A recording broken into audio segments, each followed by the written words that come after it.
Ladies and gentlemen, it's your favourite ginger. Please welcome your cruise director, Dan France. Yes, good morning. Hello. Well, very good morning. How are you? Did you rest well?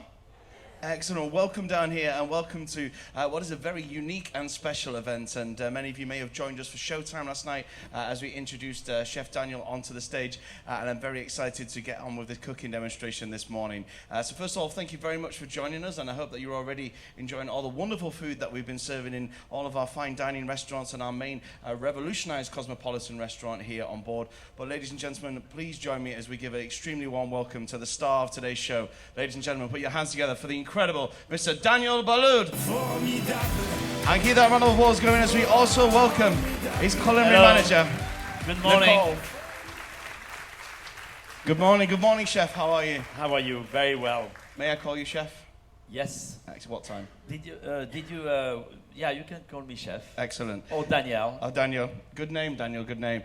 No, Chef, congratulations. welcome to this incredible cooking show. We've got a vast array of ingredients down here this morning. And I have Chef Nicole with me, Nicole Thomas, who is my assistant. We travel the world together. We work together in New York, of course, and she's in charge of organizing this beautiful demonstration we're going to make. And did you notice, by the way, I'm sorry, I cut you off. No, carry on. Did you notice this morning what we did with the helipad? Yesterday I turned the helipad in the front into a huge garden, and we harvested everything here. And Chef Josh and I, we just went harvesting this morning early, and so worked out well. Everything we see is fresh. Now we've got a vast array of ingredients down here. And just for anyone that didn't hear last night, Chef, what are we going to be making this morning? Well, we're going to be making a chill soup, which I love soup. I grew up, and every day on the table, every night, we had a soup for dinner. It didn't matter if it was the middle of August or the middle of December. The flavor were different, but the soup were there. And sometimes they were cold, sometimes they were hot. And so I always have soup on my menu. And here I want to do a soup we also serve here at Lumine, and that's a chilled carrot soup. So it's kind of like think gazpacho, but with carrots. And then after it's going to be followed by a sea bass with za'atar and za'atar, fennel, and sweet pepper, who is also finished with citrus. And so we have an array of delicate flavor here with olives, and very Mediterranean in a way, who we are on celebrity, and that means we are always taking a journey somewhere. So I'm going to take you on a journey to maybe Asia with the inspiration of the first dishes, the carrot soup, and then the Mediterranean after that. Perfect. Thank you, Chef. Are you going to cook with me? I'll happily cook with you. You just direct me, Chef, and I will... Nicole will cook with me too. Okay, Nicole, we'll start the pot there. So to make a good soup, what's very important is to first have very good ingredient, but also to make sure that the initial ingredient of making a base for your soup is sweated very well. You need to sweat it in a way that almost like the sugar, the vegetable are almost getting tender before you put the liquid in it. So it's really gonna sort of get all the flavor mild and sweet and delicious. So for this soup, we start with the vegetable who's gonna go into the cooked part of the soup.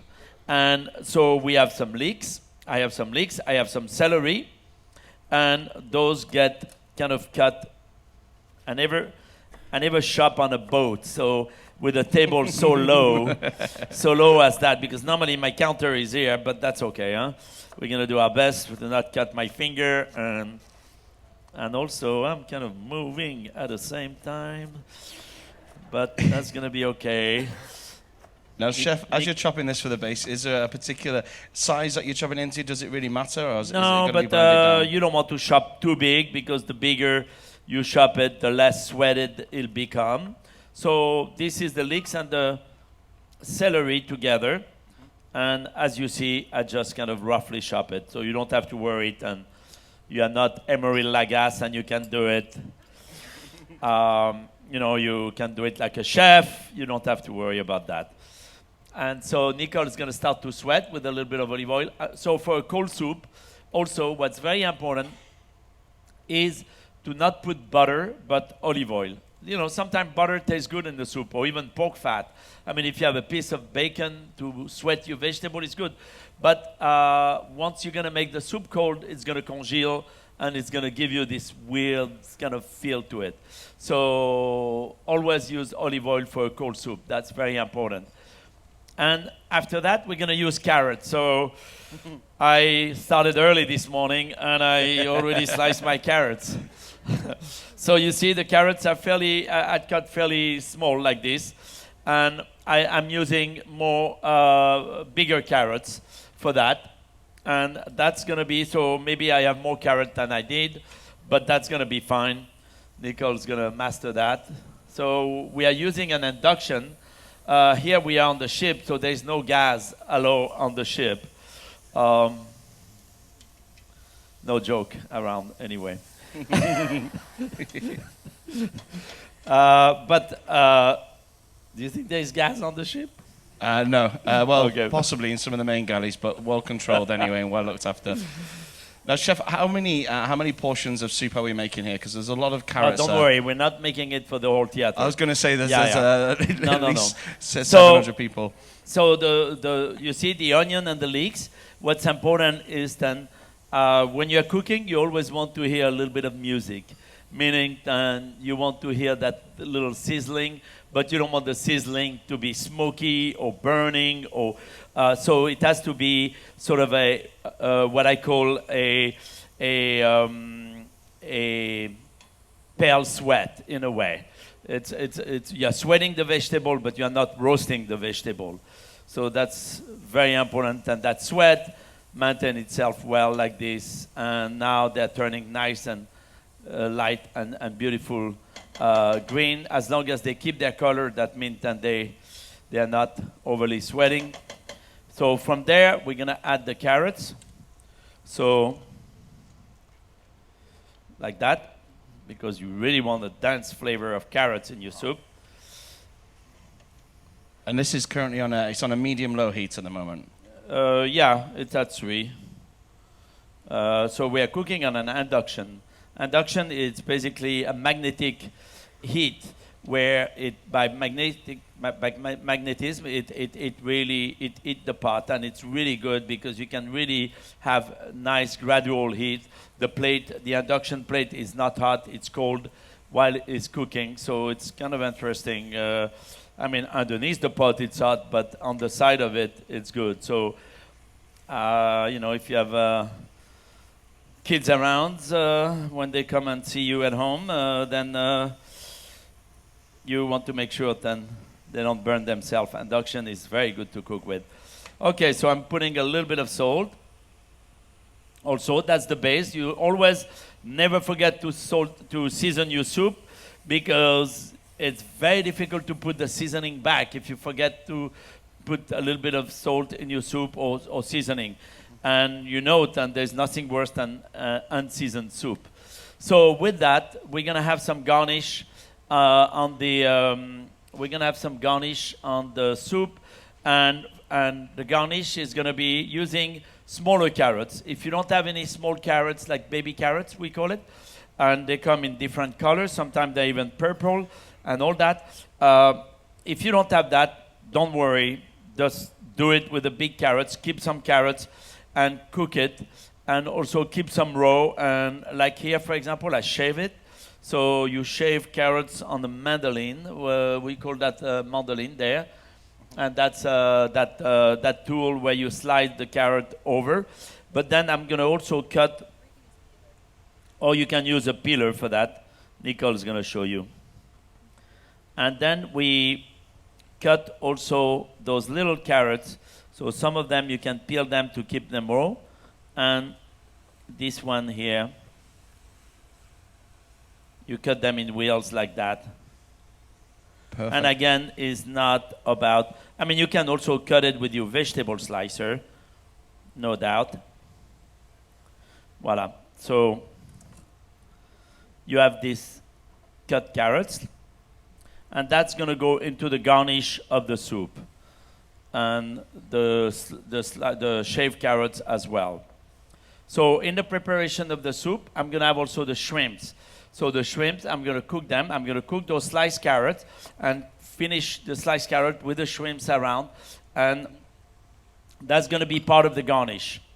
Nicole, how are you doing there? Good, Chef. I think it's ready to be glazed. No, not yet.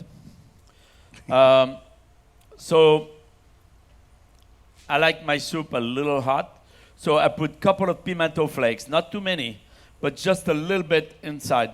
I don't put pepper, but just a little bit of pimento flakes. That's going to give a little bit of heat. And if you like it hot, even hotter than me, you can put more. We're gonna also be adding now I have the garlic. Mm-hmm. So a little bit of garlic inside, and that's up to taste. But I like garlic, but I like the combination of garlic and ginger. You know, when you have when you go to Singapore and you have chicken rice, and they kind of like heat the oil and throw the garlic and the ginger in it and make that little oil of garlic and ginger. It's always a wonderful combination. So this is chopped ginger inside. So you want that. And now this machine, you all know because you are all very healthy and you make your green juice every morning. So here I am making, come around and see me, voila. I am making carrot juice here.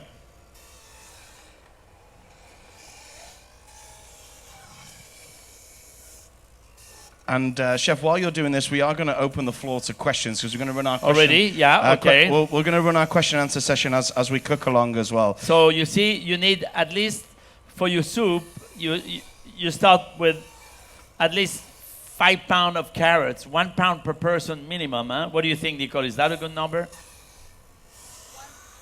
I would say that's a good number. Voila.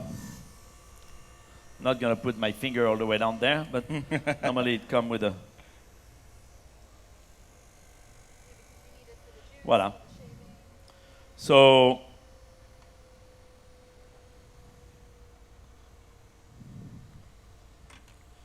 I have this beautiful carrot juice. Now, so Chef, is there a reason that you juice the carrots as opposed to the sliced carrots? What is the difference? I'm gonna have to put liquid in my soup. And I want to boost the flavor of carrot as much as possible. So by being able to not only, you see the carrot, when I say sweating, is that they start to get shiny almost around and start to get a little soft and tender, just the way you are when you're on the pool there, on the deck in Bermuda. You know what I mean? And so now the carrots are soft and tender. So carrot juice. And you can put quite a lot. I like to put almost 50-50. You see, I have another gallon of carrot juice.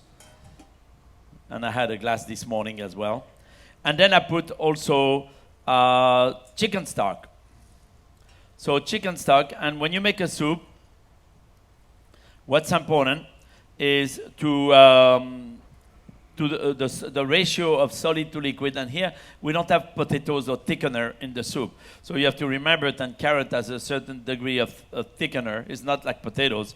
So you're gonna have to have liquid, but I would say usually I measure like 1 inch, 2 inch, 3 inch above solids kind of for the liquid. But here I will go at least a good 2 inch above the solids. Like that, nice and moist.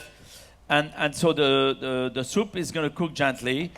We're going to add some spice. So there is pepper, black pepper, coriander, and fennel seeds. And so here I have, smell good, It's a little spice bag. Basically, I take a cheesecloth, or if you don't have cheesecloth, you can have maybe a tea bag or something which you tie it up. You want to make sure it don't break in because it'll be very hard to remove every little seeds out of it. But you put that into the soup, and that will just infuse and give wonderful flavor. And there is also, sorry, Nicole. And there is also a little bouquet garni, what we call, which is a little bit of thyme and a little bit of parsley. And if you have some stem of coriander, you can put them in also because coriander is going to go in. So, okay, so the soup is cooking. Now we're going to cook the shrimps. So let's go, Nicole. Wow. Yeah. So we're going to open the floor to questions as we go along, and we'll do it intermittently between our cooking. So if anyone does have a question, feel free to raise your hand. We've got Brittany and Russ down here. They'll make their way around deck 4, and Chef will try and answer your questions whilst cooking. Multi-talented, multitasking this morning. Of course. It's easy. So these are we have a whole day. Anyway, we are not in New York before tomorrow. No, before when? Two days. 2 days. 2 days. Oh, we have 2 days. So, you know, if my cooking will take 3 hours, it's okay. I'm not worried. I'm worried. I have a rehearsal in here afterwards. So, Chef, these are the carrots we chopped earlier, ready for garnish. Yes. Absolutely. And so I'm going to let the carrot cook a little bit first, and I'm going to prepare myself for the finishing of the soup. So for the soup at home, you have the choice to pre-plate your soup, or you could serve it in a beautiful soupière. But what's nice is then, and often we do that at the restaurant, we always do that at the restaurant, is then we decorate our bowls very well, and we decorate our soup bowl, and you can have that pre-ready. You can have that maybe in your refrigerator, or you have you do that just before you serve, and then after you have the soup in a pitcher or in a soupière, and you serve yourself at the table, so you can at least make a very nice presentation of the soup, and everyone can see the element of all your hard work into the soup, and then it make for a party in a way, the way things look and taste. Oh, look. Did I do that? Well, you see, I like to have zero waste in the kitchen. So sometimes the little carrot top like this, I put them inside, and they might not cook the same way, but they're good. Huh? What do you think? Yeah, that's good. Okay, I'll leave them in then. It's okay. Extra vitamins. Yeah. Any question? We have one down here in the front. Yes? Hi, Chef. Oh, I'm on this side. Hi. Yes. I live in New York City, and I've been to your restaurant many times. You're amazing. Thank you. How do you stay up with the trends, I would say, since New York has so many restaurants coming and going with all these new cuisines? How do you stay true to what you believe in? Well, it's one thing for sure is then I love to cook other cuisine, but does not mean tomorrow I'm going to be Thai or Italian. And I believe then I've never been really a trendy chef, but I've never been also disconnected with my time and with the evolution of things. And I see, for example, when I came to New York City, there weren't any Korean chef 30 years ago. And during the 30 years I've been working in the kitchen in New York, let me take a little bit of hot paper on my shrimps here. That's not very French, but I love it. There weren't many chefs, but we have been training, and I say we because it's me and some of the greatest chefs in America all over.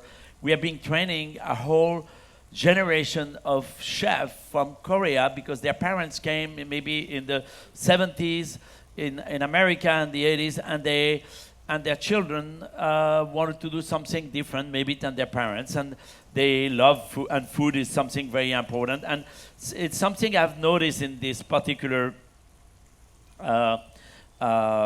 sort of ethnic group, and today you have almost the second generation of young Korean chefs who are becoming the greatest chef in America. And I think, I find that very motivating and very inspiring. I mean, there is a chef in America called David Chang. You all know maybe David Chang. And so David worked at Café Boulud in New York and worked in some great restaurants. And he started a whole movement and really an inspiration to a whole generation of young chefs. And yes, so I am also finishing the shrimps with a little bit of lime. And the base of his cooking, or the base of his education in cooking, was very French, and that is the case for many other. And today, I have a small restaurant in Lyon with a young chef, Gregory, who was working at Daniel, and he met his wife. She was also Korean, and they both live in Lyon.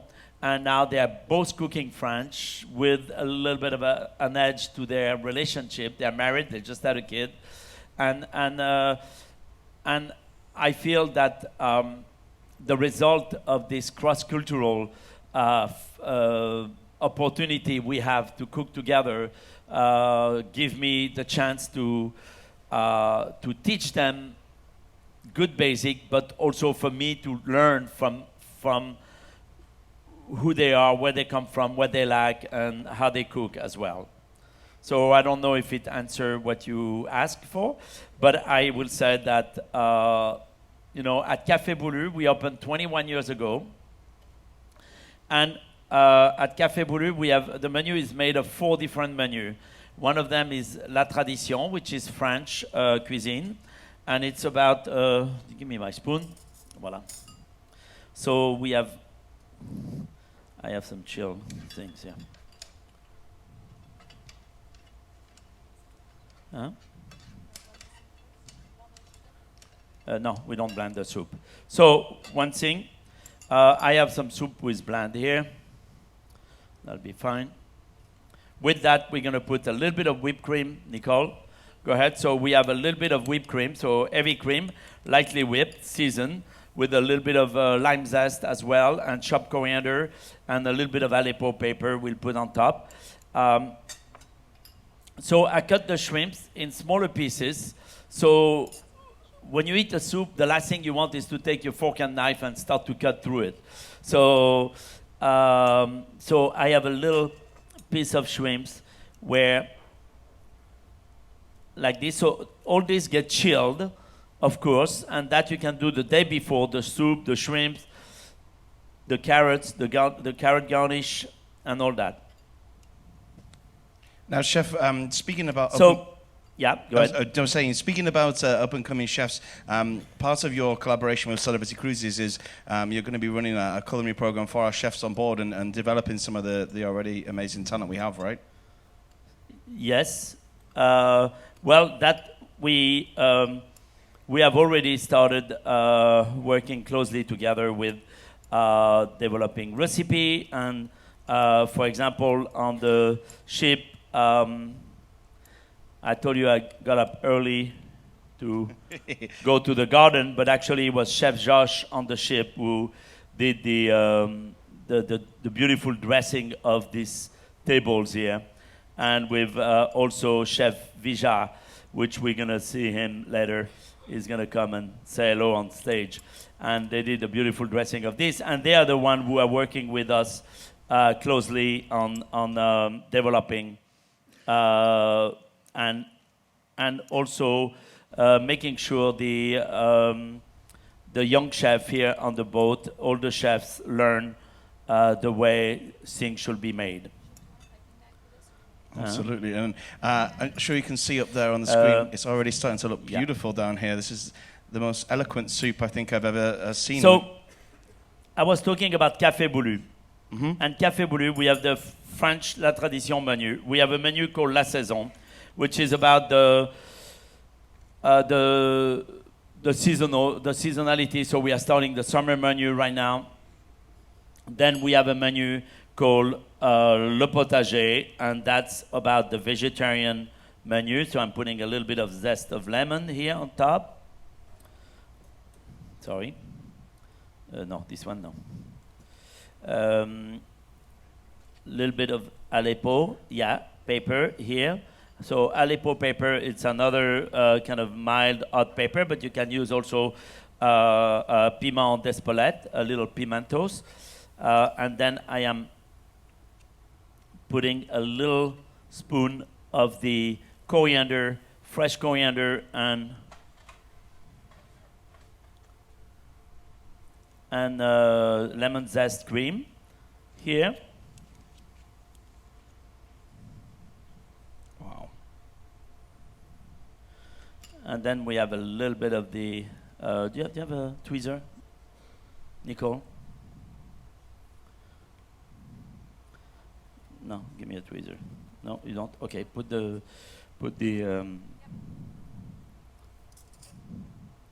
sorry. That's okay. So at Café Boulud, to finish, because I haven't finished that one yet, so you see a little bit of the raw carrots as well.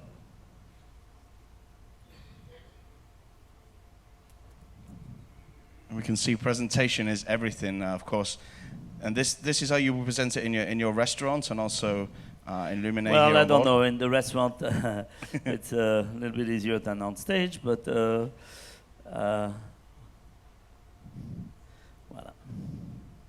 It looks so colorful. Is this a seasonal soup itself, chef, or is this something you could cook? Yeah, but year carrots, round? you can almost find carrots all year long. So that's definitely not too stressful to.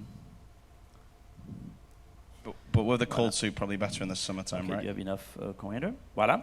So now, of course, to the soup, you pour the carrot soup around like this. Wow. It's almost as bright as my hair.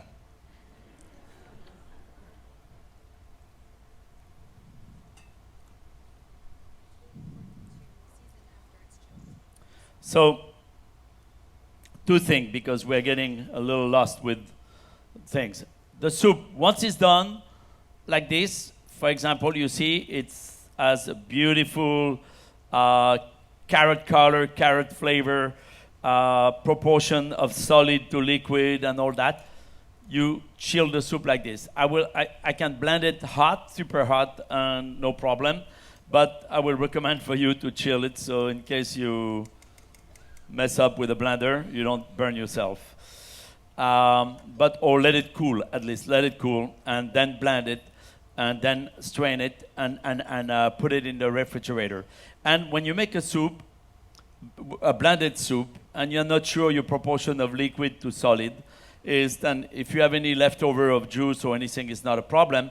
But what you do is you put your ladle into the soup like this, and you pull maybe 1 or 2 ladle of liquid aside, and as you blend, you keep adding the liquid. So this way you always have the right thickness, because if you just throw everything in the blender, solid liquid, and you blend and you mess up your proportion a little bit, then you have a soup with too liquid, and you want a little bit of, each spoon you want a little bit of the thickness of the carrots, of course, to that. And so that's fairly simple. I keep one without the soup and one with the soup. Shall I put it there? Yeah. Perfect. How about that? Round of applause. Wow. Pardon. Okay. And so, attends. No. Chef, while you prepare, we're gonna throw out maybe another question into the audience. No, but let me finish with that menu. Oh, things absolutely. at Café Boulud, because I never finished my conversation there, as I wanted to move on with the soup. So at Café Boulud, the last menu on our 4 sections is Le Voyage. And what is Le Voyage? Le Voyage is journey, travel, and this is any cuisine but French cuisine. So right now we have Thai cuisine on the menu.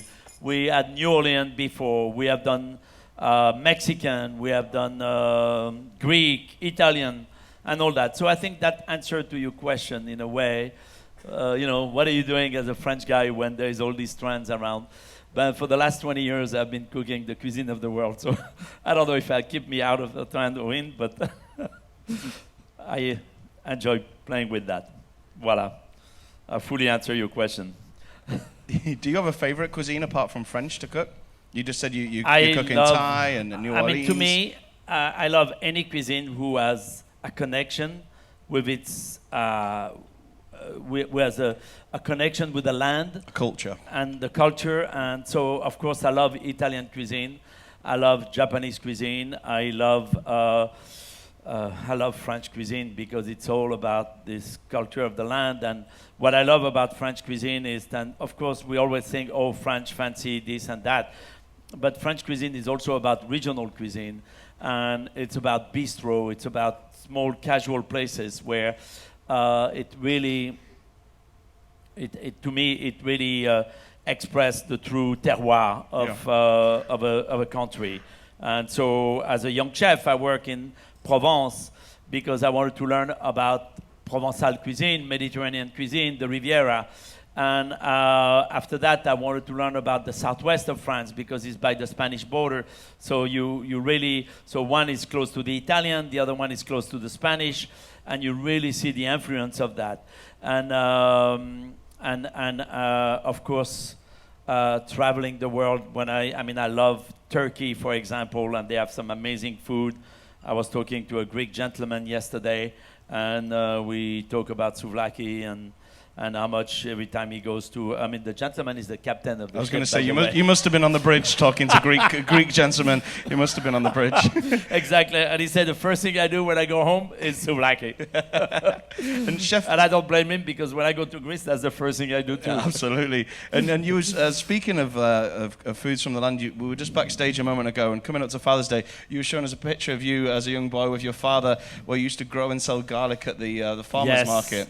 Yeah, absolutely. I grew up as a kid on the farm, and my father was doing, because we weren't in the plains of around Lyon, so we could not just specialize in like grains or things like that. So we had to do everything on the farm, and so we had cows, we had goats, we had about 40 goats and 20 cows and 3 pigs and of course duck and squab and chicken and guinea hen and turkeys and goose and my father and then with the goat we were doing goat cheese and my father was doing the farmers market every Saturday morning. And as a young chef in Lyon, I was living in Lyon by myself at 14 until 17, and then as a young chef my only day off was Saturday, so I will get up early to go and help him do the farmers market in Lyon, and then we will drive home together after. And so, Nicole, what am I cooking here? Okay. So we're going on to the sea bass next. So we also were doing garlic, and we will grow like a couple of tons of garlic and go to the state fair once a year and sell all that garlic in a few days. I tell you, at the time he was coming back with a bundle of cash. But that bundle of cash really was the reward from having worked 6 months on the field to produce that. So it's better a bundle of cash than a bundle of garlic. Absolutely, it's easier to spend. Voila. Okay. And yeah, you have everything cut. So the next dish, it's about a fish. It's about a ludomer, but it can be ludomer, which is a branzino. Well known as well, and it can be any kind of a fillet of fish you could practice this with. And what I do is I season the fish on one side with za'atar. And za'atar is basically a blend of oregano, thyme, sesame, sumac, and marjoram. Marjoram, yes, absolutely. And you know, the good thing about being a chef is that you make friends all over the world, and customer, friends, people who you have opportunity to meet. And I have a friend, they're from Lebanon, and they live in Bordeaux, France, and they make wine there, and I've stayed in their winery. And every time she goes to Lebanon, she buys the za'atar into a glass jar at the market in Beirut. And smells incredible. Oh, it's incredible. Yeah. It's minty, it's sour, it's salty a little bit. And so she bring me a jar of the za'atar, and I don't know how they do it, but they manage on the glass jar to have the sesame in a spiral around the herbs and all that. And you look at this, and it looks like artwork in a jar. You don't want to touch it, right? Yeah, you don't want to shake it, because then they will all break up. So if you ever ship to Beirut, I don't know if you go too often there, but look at the. Not on our itinerary at the moment. Look at the market and look for those glass of za'atar herbs there. So the fish, what's good is then we can brush this little delectable. So I put some olive oil in it because it comes as a powder, and voila, like this. Beautiful. And these are sea bass fillets that we're using here at the moment, right? Yes. Branzino. Branzino. Yeah, which is farm raised, which is totally ecologically correct. And with that, there's going to be some onion, some fennel. So fennel, also something easy to find today. Even supermarket in Alabama have fennel. And red pepper. This one, I think they got a little big, but left those in the garden a little too long. And onion. So 3 simple, basic ingredients will be the garnish to that. But very sort of these ingredients speak the Mediterranean in a way. So the fennel get cut in wedge. So to cut fennel in wedge, the onion gets sliced, the fennel get cut in wedge. So to cut a fennel in wedge, here's my big knife. It's very important to keep the core of the fennel attached to the bulb of the fennel. And then you just cut in slice from the core down. So this way you really keep the fennel attached together like that.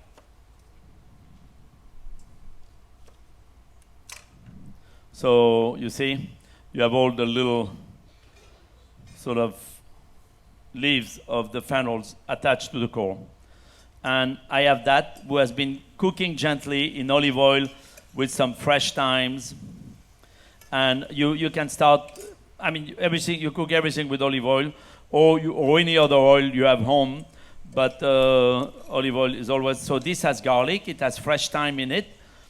And it's gently braised in a way. So you can put it in a pan and put a little parchment paper, a little bit of water, and let it go in the oven or on top of the stove gently. And, sorry. Like a confit, Nicole was saying. Yeah, you let it confit, like meaning it's tender to the fork, tender to the knife, tender to the bite, I would say. Now, voila, here. So here we're gonna do the onion.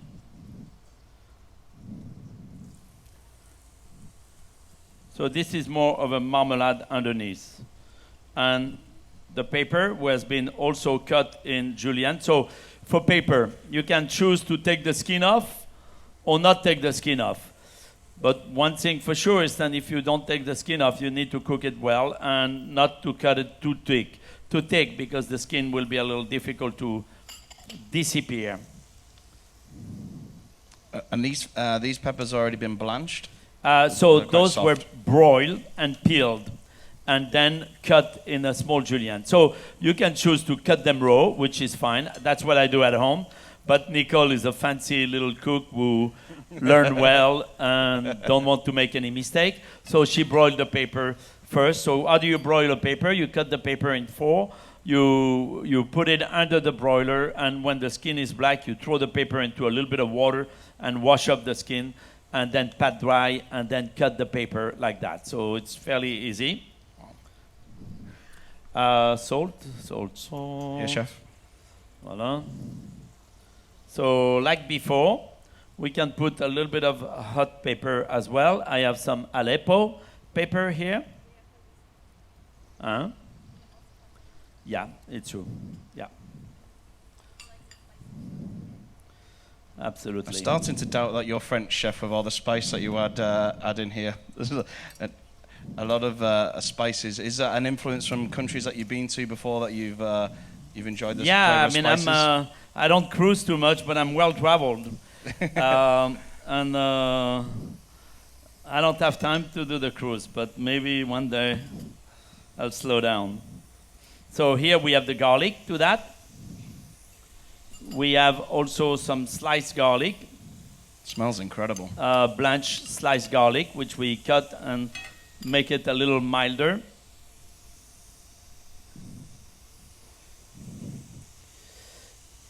And then we had a little bit of tomato paste to it, just to give it a little bit more a strength of flavor and also without trying to make a tomato sauce, just boost off a little bit the concentration of tomato into the marmalade of peppers here. Sorry? No, I have enough. Now, chef, tonight you're So I'm using this pan, but you can use any pots for that. Yes, tell me. Tonight you have your chef's table for those guests that have been lucky to book in there. What was your inspiration for the menu for the chef's table that in future cruise people can also book in for? So the menu is composed of 6 courses, and the first course will be a warm cauliflower velouté, and again the inspiration was more on the curry with the Indian cuisine I love, and that's why, I mean, as a French chef, certainly I can be extremely conventionally French and really know my classic and know the classic way of cooking French, but I also like to evolve with things and also play with the sort of the pantry of the world rather than just my pantry. And you know, there's we do in France a classic velouté of carrots, for example, velouté of cauliflowers called crème du Barry, and that's leeks, potato cauliflowers, and it's a very simple way to make it, and a little bit of cream in it, chicken stock and cream. But here I'm making a velouté of cauliflowers with apple and cauliflower and curry inside and saffron, and so it has really, it take that into another destination, another place, another world. Sounds amazing. And that is served, that will be the first course. So here I'm putting harissa. I don't know if you have been in Morocco, Algeria, Tunisia, but harissa is basically a crushed pepper, olive oil, garlic, spice, and hot pepper. It's very native to the Middle East and Morocco in particular. Yes, if you've been over absolutely. There. It brings out those So flavors. the harissa is going to give a hit to the stew, to the pepper stew. Wow.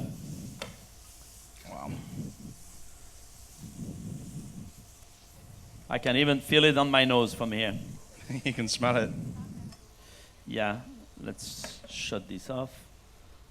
Yeah, sometimes you need to just add a touch of. And then what is the consistency or the readiness Voilà. you're looking for here, chef? How do you know you're happy with this and it's cooked? We don't want to obviously overcook and it goes too soft, or. Yeah, no, it's a little stewy, so you want that stewiness to the paper. You see, it's all soft and stewy like this. It has a lot of moistures. and yet is not running all over the place. Looks amazing. Okay. So we'll throw out to another question. I can't see where Brittany or Russ I have are. here Do on you have deck, another pan? on deck number Do you have a 4. large pan? Give us a wave. So I have my paper stew here done. We have the fennel done. We're gonna cook the fish here. So I'm gonna put just salt on the fish, like that. And we have the oil here. The pan is small, but that's gonna work.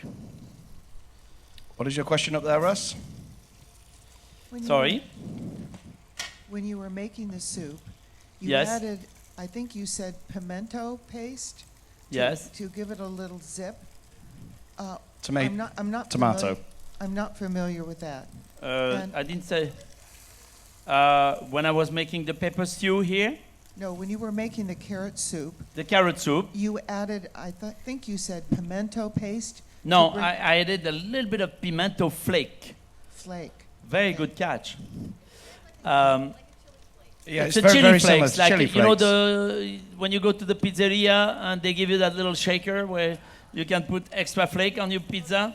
That's exactly the same. So it's nothing fancy, easy to find. And you could use chili flakes as a substitute. Yeah. Yeah. So I am cooking the sea bass. So it's just a little bit of chili flake, but you can put pepper for that matter, or a little bit. What I do also often in the soup, because you don't see it, you don't feel it, but it's there, is cayenne pepper. But cayenne pepper, you have to be careful, because what you do is you take a small knife, you take the tip of your knife inside, and boom, that's how you should do it. Like, you know, you do 1 tip, 2 tip, and maybe 3 if you like it hot. So now I'm doing a sauce vierge. What is a sauce vierge? It's actually translated as a virgin dressing. I don't know what's virgin about it, but maybe the olive oil. Yeah, that's it. Yeah, because it's made with olive oil. So sauce vierge. It starts with, it can be as simple as shallots and tomato, herbs, lemon juice, lemon zest, and a little bit of olive. And so we have, because we are here on Celebrity, we like to make it fancy.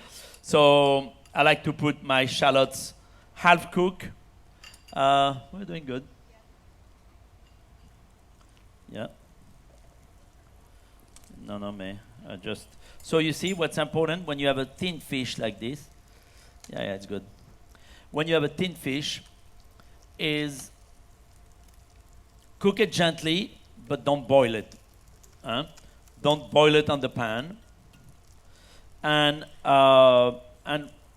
when the fillet is thin, you almost want the borders to start to crisp a little bit.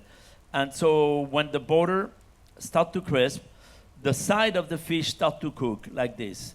And there's nothing worse than to overcook a piece of fish.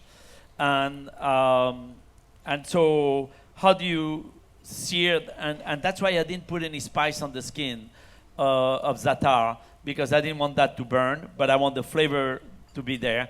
And so, can you come closer? Oh, you see it well, huh? Yeah, you see it well there. So you see it, and on the border, you can see a little bit, the little edge is starting to be a little brown. So that's perfect.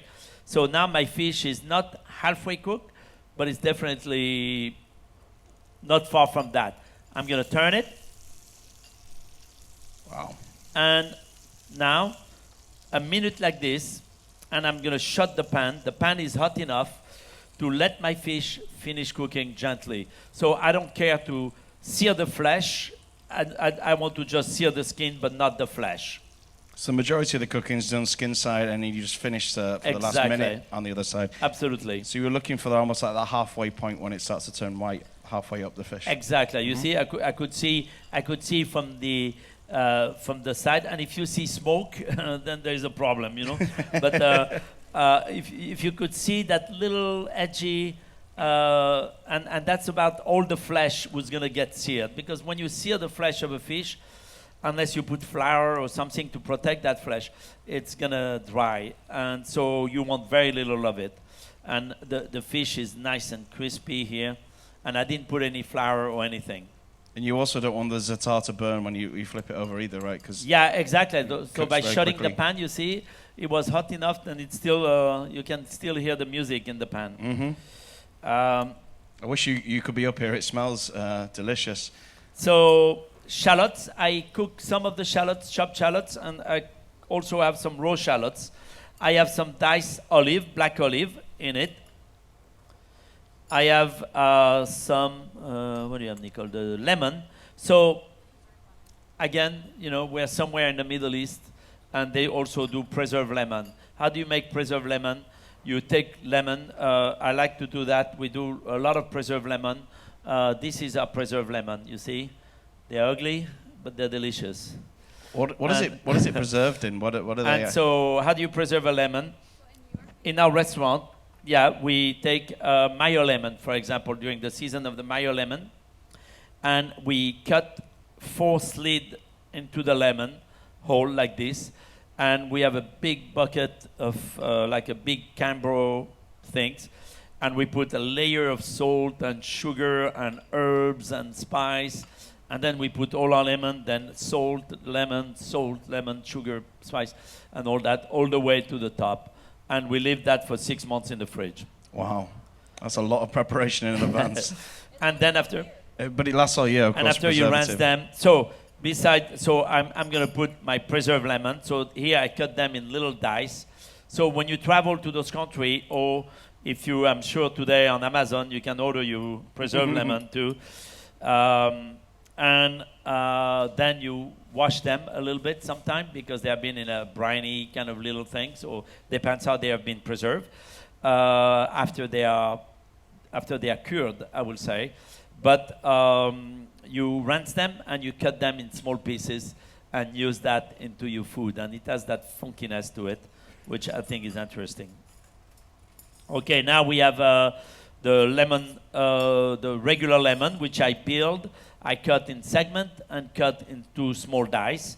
So that was what I had here. Then Nicole made a little bit of fennel also, like a brunoise of fennel. So all the leftover from your fennel wedge and all that, you can cut it in small pieces and put it in also. So that's still my sauce vierge. And then tomato. Tomato is almost 50% of whatever else you put there.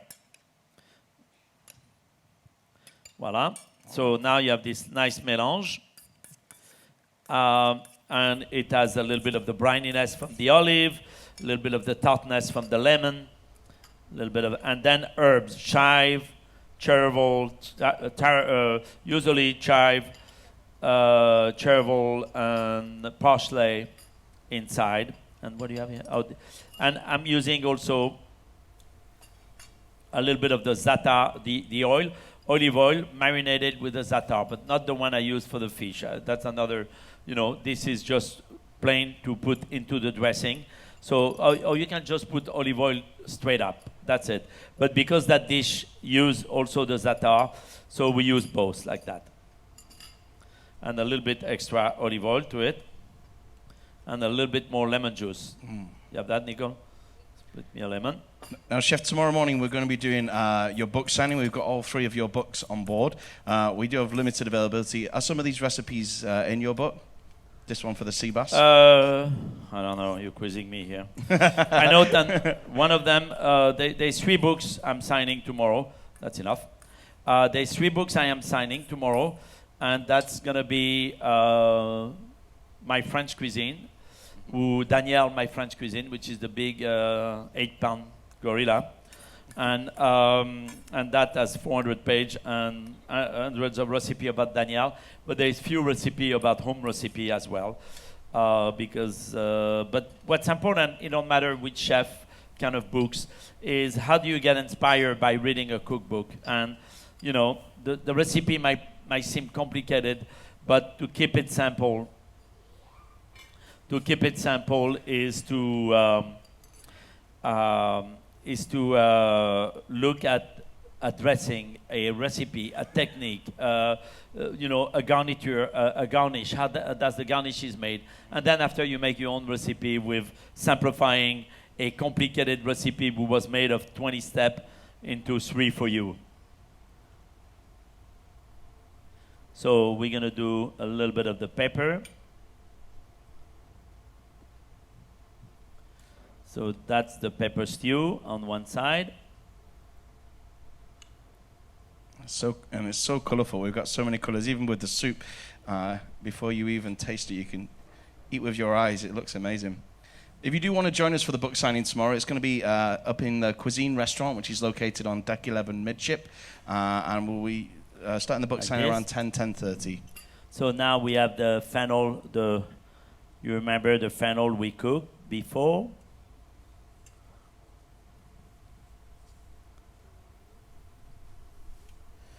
So that, and this can all be done in a platter in a way. You can always put the whole food in a platter, separated, and everyone serve themselves at home. I mean, we do the fancy stuff on the plate here, but when I cook at home, I don't bother plating food for my guests. You know what I mean? They can do it themselves. This is family style in the middle, right? Voila, exactly. Voila, so we have a good serving of that. Then the fish goes over, so you can see both. And this is a simplified recipe like we serve at Boulud, our restaurant at Boulud. And then the dressing, you can serve it on the side, or you can put it right over like that as well. Yeah. Go ahead, finish it.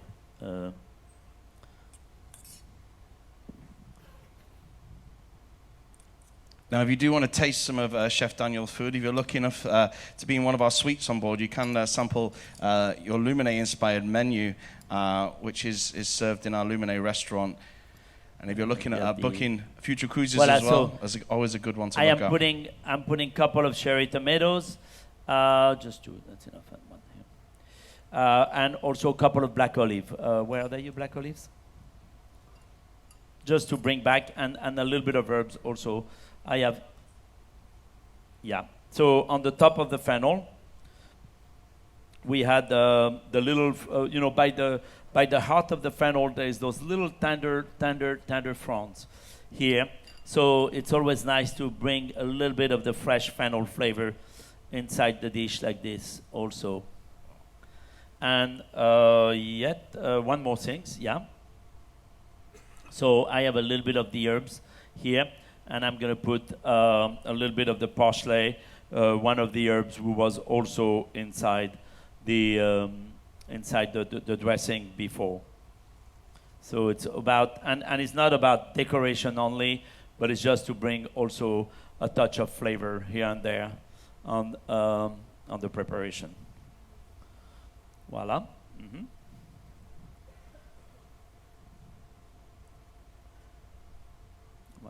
Wow. And voila, that's the sea bass with, what was the title? Sea bass with fennel, sweet pepper, and sauce vierge.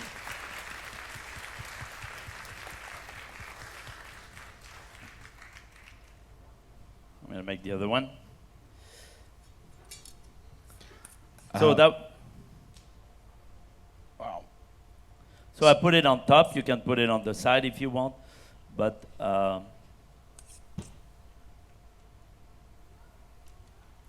of course you want to use that flavorful oil over.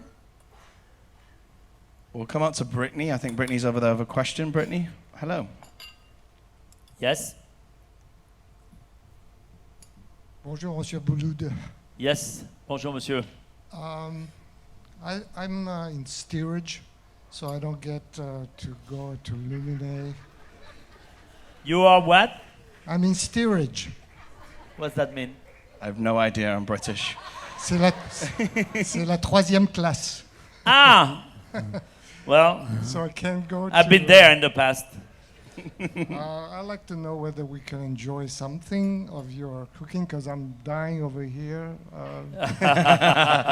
I Totally understand. salivating. Well, And those I of know. us who are in contemporary, what do you call it, on the main dining room, if it's possible to at least sample a little dessert. Eventually, it will, because in the future we're gonna keep developing more menus and more access. But this is a process, and you know, if there is 2,500 or 3,000 people on the ship, it'll be too ambitious for any company of such to be able to say, well, we have a special menu for everyone. I mean, everything is special to each class, and I think, you know, they are all invested totally in making sure that every level of offering is at a great level. But I hope that, you know, one best suggestion, for example, for that dish is that when you arrive in Miami, then you go straight to the Marriott Marquis downtown on Brickell at Boulud Sud, my restaurant, and you can order the sea bass. That's going to be much easier. There you go. And there's the I'm going to. yeah, and New York Or as New well. York They'll be City, back for in that Bayonne matter, in a at few 64 days. on Broadway. But I don't think you're gonna. I don't think we're gonna stay long enough in New York for you to have lunch or dinner.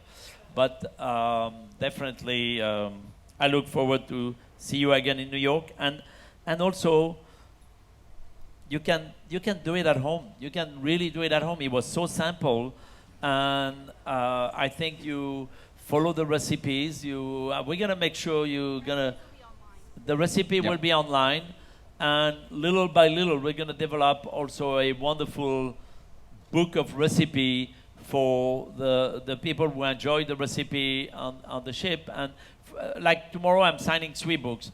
One, Letter to a Young Chef, a small book. And if you have anyone in your family who aspire to be a young chef, or they're 12 years old and they love cooking and they want to understand, and they're a little chefy, like where, you know, they want to go to eat with great chefs, then you offer them this book, because it's me talking to a very young chef and telling them a little bit the reality of our business, the reality of what it took me to get where I am, but also what I've experienced with young chef in my journey, being a mentor as well. So that's mentoring. And then there's another book called My Best. And in My Best, there is only 11 recipes in this book, but you never buy a cookbook and do more than 5 recipes anyway. So That's very true. so 11, you still have plenty to play with. And one of them is the tagine of chicken. Chicken can be very basic, but when you start to put a lot of beautiful spice, Moroccan spice around it, and you have saffron, and you have cumin and cinnamon and coriander, and you braise that chicken with cauliflowers and fennels and all that. It's delicious. And so the tagine, and it has a little dry resin with it, and pistachio, and a little couscous with that. So that is served at Lumine right now. Yes, yeah. yes. And so that's one of the dishes you can make. And those book, My Best, has 11 recipe, but they are all step by step. It's almost like I'm holding your hand through the process. I've got the book, and it is literally, there's pictures and everything, Yes. so it's very easy to So you follow. can never get lost. And then there is the big mama, which is the Daniel, my French cuisine, who was kind of a retrospective of what Restaurant Daniel represent in its all glory and elegance. And it's about, you know, I mean, I'm invested in all the element of an experience in our restaurants, but at Daniel, we kind of elevate that to, you know, the fine world of gastronomy. And so there's a lot of essay inside. And because French cuisine, of course, I'm inspired by the season, I'm inspired by ingredient, but I'm inspired by the historical past of French cuisine.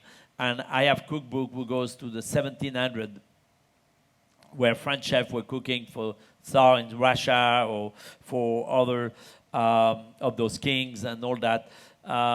king of France. I mean, we don't have so many left anymore. There is some country who still have kings and queens, but we don't. And those books are really amazing and a source of inspiration, a source of connection for me. And I like to reinvent those dishes in a way that it's really majestic. And so there's about 12 recipes that I tackle where, for example, there's a chartreuse of game birds. And the chartreuse of game bird is made with first a pie of potato and foie gras and dove and wrapped in cabbage leaves. And then the top one is root vegetable in a charlotte mold, which is a kind of a... So basically, it has a sweet egg things, and inside is stuffed with pheasants and partridge and woodcocks, and I have the heads of the woodcocks on top, and it's stuffed with cabbage, braised cabbage, in foie gras fats and all that, and all this is compressed and is baked, and then after I slice it in half and open it, and that thing is, I mean, is fit for a king. That kind of food, but for me it was the challenge to recreate this recipe, which was 250 years old. Then I was done, and there's many other things like this, like a duck à la presse, where there's a wonderful story of a press. So what is a duck à la presse? It's a pressed duck. You roast the duck, and we marinate the duck, and then we roast the duck, and then we leave the breast and the legs, and we take the carcasses with the liver, the lungs, the heart inside, and all the juices, and we press it into this mechanical torture machine, and all the juice come out, and the blood of the meat, because, you know, like you cook a steak and it kind of like little bloody, and so that we make the sauce with it. But the whole preparation is ancestral. And there is a famous restaurant in Paris called Tour d'Argent, and they have, their specialty is duck à la presse, but I think my duck is better than them. So absolutely. Well, I think, and then at the end of the book, so there's those 12 recipes which have no recipe, but a very famous writer named Bill Buford wrote the recipe. And is hilarious, is a little nuts, but good nuts. And he's coming out with a book, actually. If you want to know everything about French food and French chef and why maybe food in France is such a cultural thing and ingrained into every level of cultural and generations, but also classes in a way, and it's going to be called Dirt, a book coming out next year called Dirt. So look for it. When you see it, grab it. You'll see. They'll talk a little bit about me, but a lot about French food.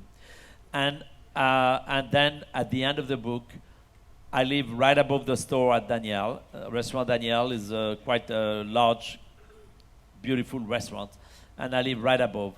So I have home recipe, and there is 12 home recipe. So at least if you buy the book, you don't feel you're lost, because you bought the book, you can't even cook with it, because those 12 recipe, you can do it. And one of them looked very much like the one I did with the sea bass. Voila. Voila.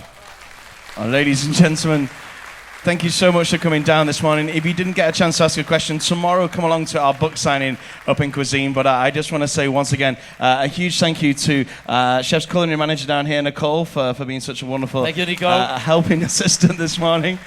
She's the best. And of course, ladies and gentlemen, the star of today, let's hear it for the wonderful Chef Daniel Boulud. And thank you. Merci beaucoup. And Chef Vijan and Chef Josh, come up stage here, because people need to know who you are. Come here. Ladies and gentlemen, let's welcome our very own executive chef here on board, and our fleet executive chef here. Ladies and gentlemen, these gentlemen are responsible for not only Chef Daniel's menu, but the entire food and beverage here on board. Thank you. Pleasure. Let's do a little. And if you haven't had a chance, do go and sample some of their Come here. food in any of our Come here. specialty restaurants. They're incredible. Voilà. Now you can take We'll pictures. Come squeeze here, in for Michel. a family Michel. picture. Come on in, Voilà. chef. If anybody want to take pictures, you can.